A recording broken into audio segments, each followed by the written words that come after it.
Assalamualaikum warahmatullahi wabarakatuh.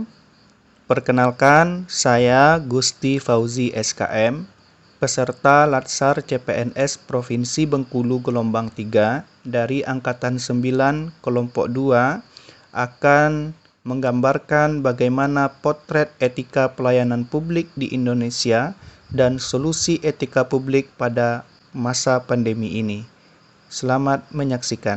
Sebelum kita berbicara lebih jauh tentang etika publik, ada baiknya kita mengenal dulu apa itu etika.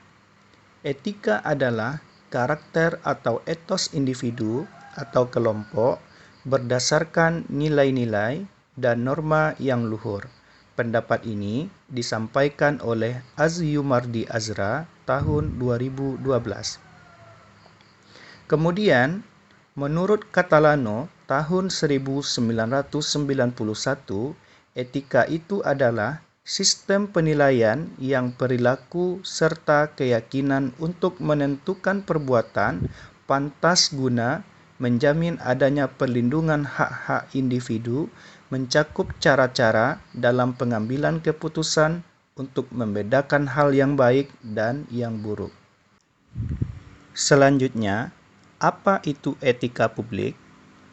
Etika publik adalah pencerminan tentang norma yang menentukan benar atau salah, baik atau buruk perilaku, tindakan, dan keputusan dalam merumuskan kebijakan publik dengan tujuan menjalankan tanggung jawab sebagai pelayan publik. Berikut kita gambarkan bagaimana harapan masyarakat terhadap pelayanan publik. Pada gambar berikut, bisa kita saksikan bahwa masyarakat menginginkan pelayanan yang murah, masyarakat menginginkan pelayanan yang bermutu, dan masyarakat mau manajemen pelayanan yang transparan. Saat ini, pelayanan publik di Indonesia sangat bervariasi.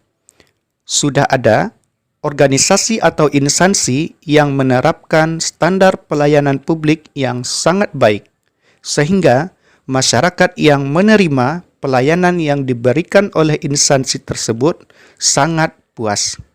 Namun sebaliknya, ada pula instansi atau organisasi pemerintahan yang dalam pemberian pelayanan publik masih jauh dari standar yang diharapkan oleh masyarakat, sehingga masyarakat merasa kurang puas dengan standar pelayanan atau pelayanan yang diberikan oleh instansi atau organisasi tersebut. Untuk lebih jelasnya, mari sama-sama kita saksikan cuplikan video berikut ini.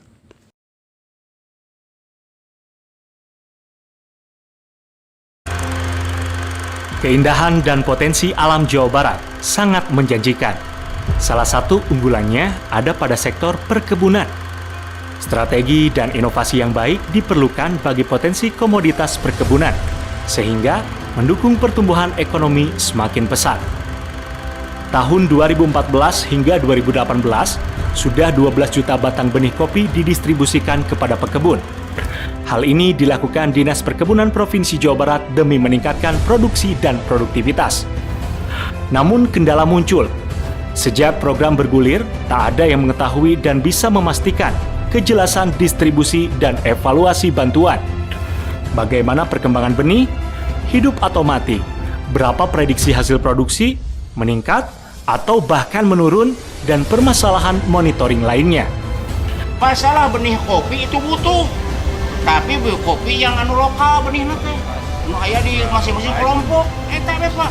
Di Bulu Babe adalah salah satu sistem yang dibuat oleh Dinas Perkebunan Provinsi Jawa Barat yang bertujuan untuk memudahkan meningkatkan efisiensi, efektivitas penyaluran benih. Si Bulu Babe, sebuah inovasi percepatan produksi, distribusi, dan evaluasi bantuan benih hadir untuk melayani masyarakat dengan cepat, tepat sasaran, dan mengetahui perkembangan benih yang diberikan.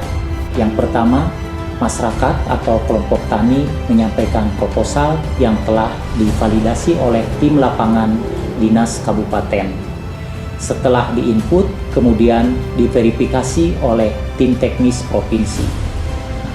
Kemudian pihak provinsi telah menyiapkan benih yang berkualitas, bersertifikat, berasal dari kebun sumber benih yang legal, kemudian ditetapkan sebagai kelompok tani penerima bantuan. Setelah ditetapkan dan benih siap salur, dilakukan distribusi terhadap kelompok tani yang telah ditetapkan tadi.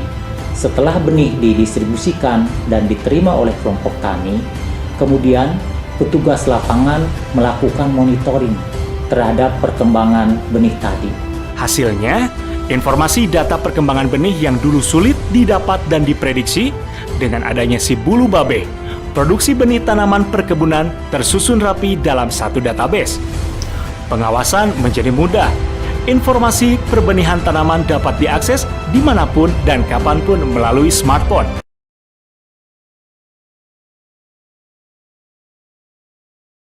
Di hari pertama kerja pasca libur lebaran, layanan bagi masyarakat terhambat karena keterlambatan operasional beberapa loket layanan.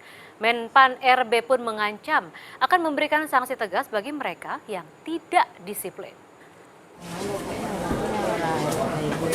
Sidak yang dilakukan jajaran Gubernur Sumatera Barat ke kantor sistem administrasi Manunggal 1 Atap dan Samsat Kota Padang menemukan keterlambatan pelayanan. Loket yang harusnya mulai buka pukul 8 pagi belum juga melayani masyarakat yang telah mengantri sejak pagi hingga hampir pukul 9. Warga yang hendak membayar pajak dan mengurus surat-surat kendaraan pun terpaksa menunggu lebih lama para pegawai dan operator yang datang terlambat. Sidak layanan publik juga dilakukan Bupati Tasikmalaya, Jawa Barat ke rumah sakit umum milik pemerintah. Antrian pasien yang telah mengantri lama pun terpaksa menanti kedatangan para petugas medis yang datang terlambat, hingga jumlah pasien pun semakin membludak.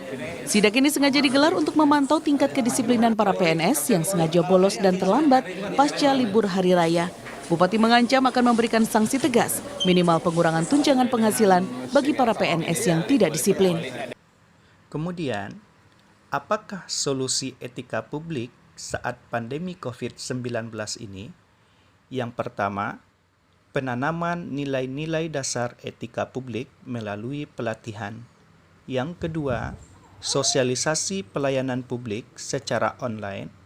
Yang ketiga, peningkatan pelayanan publik secara online atau mobile. Yang keempat, pelatihan penggunaan layanan berbasis IT di kalangan aparatur sipil negara.